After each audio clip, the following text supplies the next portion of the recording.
Co takhle pohádku dneska, co? Ty moje pyžamková holčička. A pak pohádka. Ne, dneska bude pohádka. Šup, utíkej, hop. O luftbabě. O princezně Jasněnce, kterou luftbaba zaklela v želvu. A nebudete se bát? Vy luftbaby. Jednoho rána přišel k luftbabě princ Jan s želvou na dlani a povídá. Podívej, co se princezně Jasněnce přihodilo. Nemůžeš nám pomoci? To se ví, že můžu, panáčku, zaskřehotala baba. A něco za něco. Každého rána do mě jednou dýchneš. A s těmi slovy se k němu otočila zády a ukázala mezi své vysedlé lopatky, kde vyčuhoval ventilek. Princ nabral dechu a dýchl do baby, jak nejvíce mohl. Ale potom dýchnutí se mu udělalo tak slabo, že se svalil na podlahu a spal jako zabitý. Když se příštího rána probudil, viděl, že čarodějnice omládla o 20 let.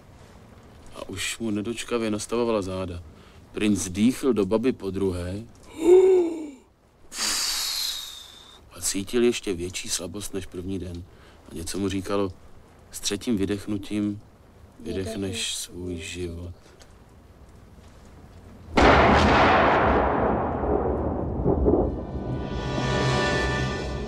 Co se stalo? Vypli proud, bouřka. Já jsem pitomá, tu nemám ani svíčku. Tak už tu princeznu nezachráníme. Počkej. Zůstane želvou, protože je bouřka. Ale počkej, nezůstane. Umím ještě takový kouzlo.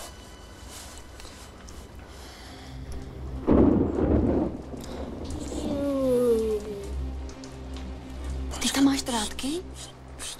Sami jste drátky. Plus.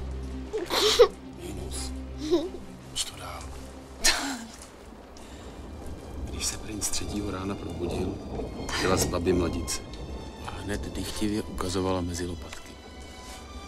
A tu princ řekl, aby bylo třetí fouknutí čerstvé, proběhnu se po zdravém povětří. To se bábě líbilo. Ale nevěděla, že princ Jan sedl na koně a dojel si pro své bratry Jakuba a Františka. Když foukl Jakub, řekla baba. To stačí, princi Jene. Za chaloupou mám pro tebe vykopaný hrob.